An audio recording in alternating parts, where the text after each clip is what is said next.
Hello everyone, welcome to commerce talkies network.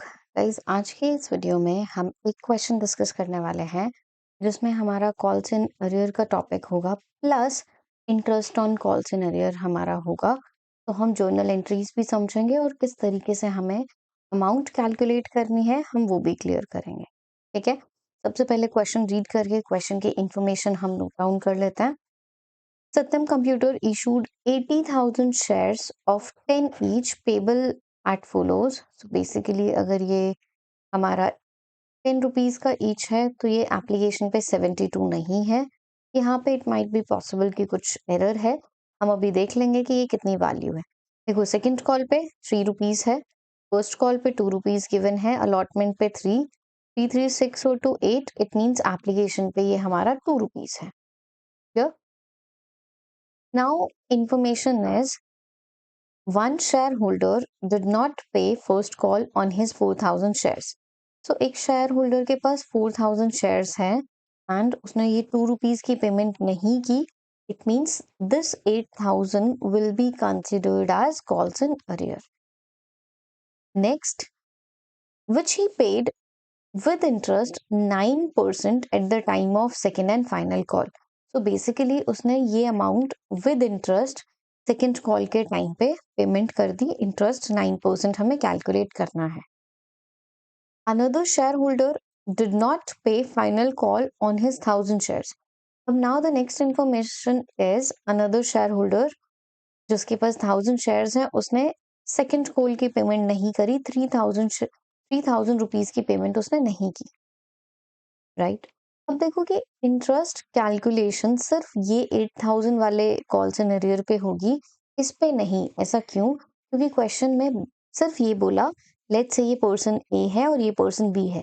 तो question में हमारे पास ये इंफॉर्मेशन है कि पर्सन ए के पास में जो शेयर्स हैं उसने फर्स्ट कॉल नहीं दी, तो उसने सेकंड कॉल के साथ में विद इंटरेस्ट वो कॉल्स इन अरियर पे कर दिया. तो बी के कॉल्स इन अरियर की पेमेंट और बी के इंटरेस्ट की यहाँ पे कोई भी इंफॉर्मेशन गिवन नहीं है, तो हमें खुद से कुछ भी अज्यूम करके नहीं लिखना है. ठीक है, ये हमारे पास क्वेश्चन है. इस क्वेश्चन की जो इंफॉर्मेशन हमने यहाँ पे नोट डाउन की है, इसको हम नेक्स्ट स्लाइड पे अच्छे से कॉपी पेस्ट कर लेते हैं. नाउ हम step by step journal entries करेंगे. तो हमारी फर्स्ट जर्नल एंट्री क्या होती है? हमारी फर्स्ट एंट्री होती है bank account debit to share application account. तो वैल्यू कैसे मेंशन करेंगे? कंपनी 80,000 शेयर्स इशू करना चाहती है इनटू 2, तो it means 1,60,000 application money receive हुई है. सेकंड जर्नल एंट्री हमारी share application account debit to share capital. Same amount, same process जो हमने अब तक डिस्कस किया है, कोई भी चेंज नहीं होगा. देन हम अलॉटमेंट ड्यू करेंगे. Share allotment account debit to share capital 80,000 into 3, तो ये हुआ हमारा 2,40,000. नेक्स्ट फोर्थ एंट्री में हमें अलॉटमेंट की अमाउंट रिसीव होगी. तो bank account debit to share allotment. देखो, अब तक आप इतने सारे क्वेश्चंस कर चुके हो, पूरी प्लेलिस्ट देख चुके हो, तो आई होप कि ये स्टेप्स जो हैं, कौन सी एंट्री कब बनती है, ये आपको अभी क्लियर है. यहाँ तक कोई भी डाउट किसी को नहीं होना चाहिए. अगर आप ये वीडियो फर्स्ट टाइम देख रहे हो तो पहले प्रीवियस वीडियोस चेक करो, तो आपको पता होना चाहिए कि एंट्रीज बनती क्या क्या है. ठीक है, देन हम फिफ्थ एंट्री में क्या करेंगे? फर्स्ट कॉल ड्यू करेंगे हम. तो हमारी जर्नल एंट्री बनेगी share first call account debit to share capital and value will be 80,000 into 2. देखो, कंपनी अमाउंट पूरा ड्यू करेगी, वो तो रिसीव करते टाइम कंपनी को पता चलेगा कि किसी शेयर होल्डर ने अमाउंट पेमेंट नहीं की है. ठीक है, तो हमारी एंट्री क्या बनेगी? Bank account debit calls in arrear account debit to share first call. तो पहले आपको एंट्री बनाने का रीजन पता होना चाहिए. Why calls in arrear debit?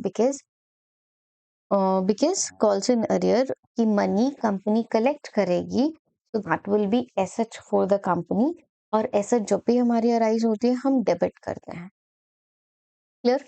इसमें यहाँ पे कॉल्स इन अरियर की वैल्यू क्या है? हमारी 8,000 रुपीज. कंपनी ने ड्यू कितना किया था? 1,60,000.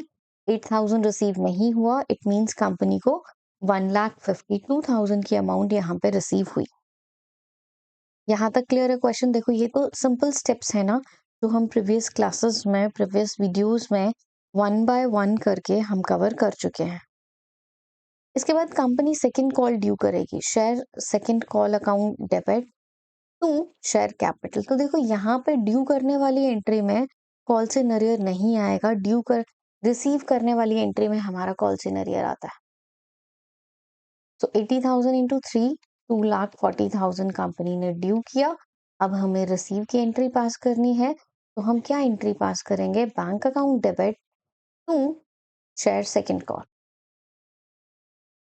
अब एक बात समझना कि यहाँ पे हमें कॉल से नरियर भी डेबिट करना होगा। वो रीजन भी मैं आपको बताती हूँ क्यों। क्योंकि क्वेश्चन में हमें मेंशन करा मिस्टर बी के पास में 3,000 शेयर है और उसने 3 रुपए नहीं दिए। इट मीन्स उसने 3,000 नहीं दिए।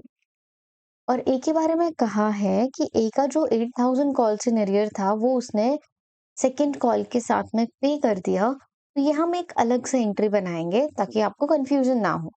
अभी जस्ट हम ये मेंशन कर रहे हैं कि सेकंड कॉल पे जो एक्चुअल अमाउंट बनता था उसमें से हमें कितना रिसीव हुआ है।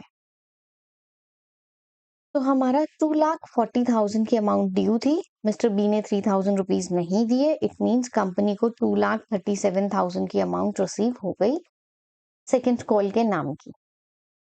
अब जो कॉल से नरियर रिसीव हुआ उसकी एंट्री हम पास करेंगे bank account debit calls in arrear account debit to interest on calls in arrear. देखो पहले एक पॉइंट मैं समझाती हूँ। ये कंपनी है और ये हमारा इन्वेस्टर है, ठीक है।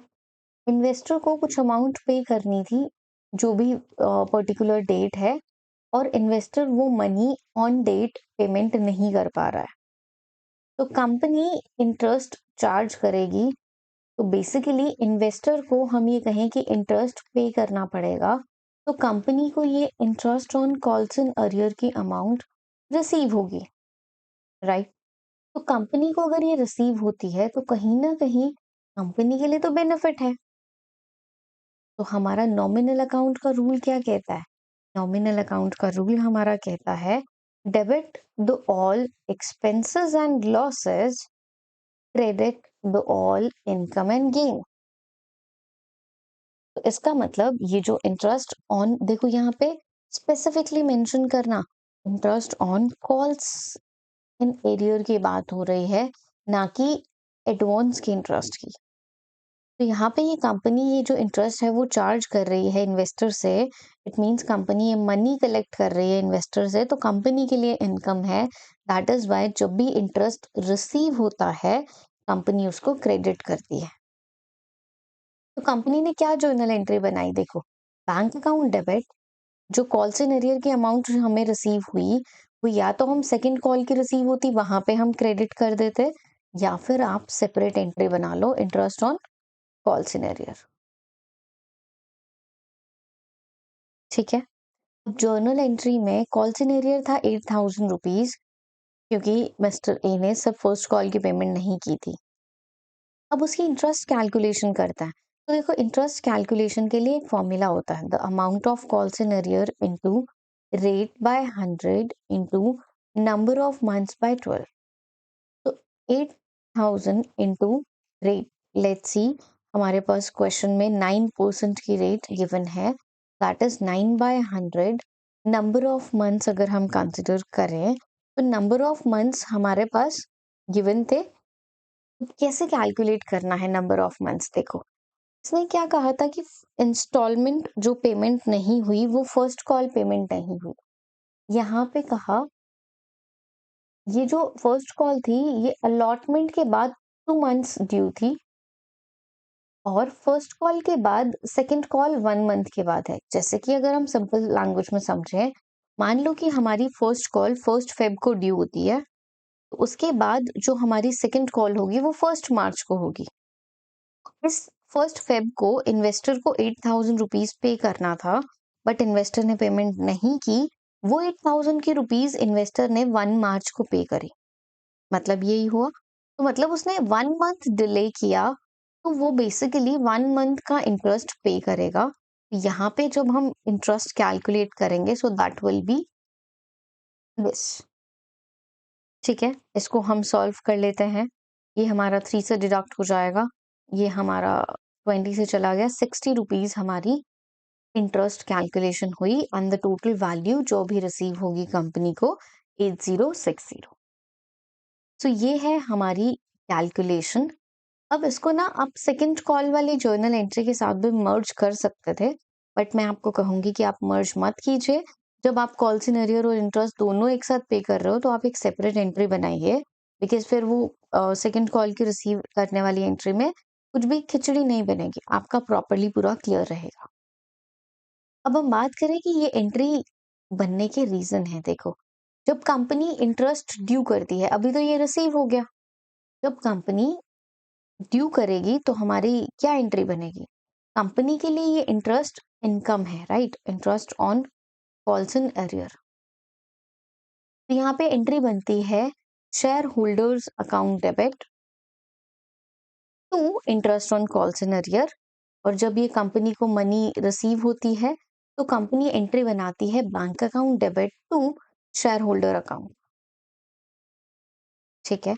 और ईयर एंड में ये जो इनकम है, ये कंपनी इनकम अपनी प्रॉफिट एंड लॉस अकाउंट में, which is statement of profit and loss account में, ये अमाउंट ट्रांसफर करती है। तो statement of profit and loss account में ऑब्वियसली क्रेडिट साइड में आएगा, because credit the all income and gains. तो ये टेक्निकली 3 एंट्रीज हम प्रिपेयर करते हैं, बट अगर हम केयरफुली देखें, देखो यहाँ पे शेयर होल्डर डेबिट हो रहा है, यहाँ पे शेयर होल्डर क्रेडिट हो रहा है ना? इन दोनों एंट्रीज को अगर हम मर्ज करते हैं, कंबाइन एंट्री बनाते हैं, तो हमारी क्या एंट्री निकल के आती है? That is bank account debit to interest on calls in arrear, which is 60 rupees. और अगर आप कॉल्स इन एरियर का अमाउंट भी रिसीव कर रहे हो तो आप वो भी मेंशन करोगे to calls in arrear 8000 rupees, तो ये हमारा 1060 हो जाएगा।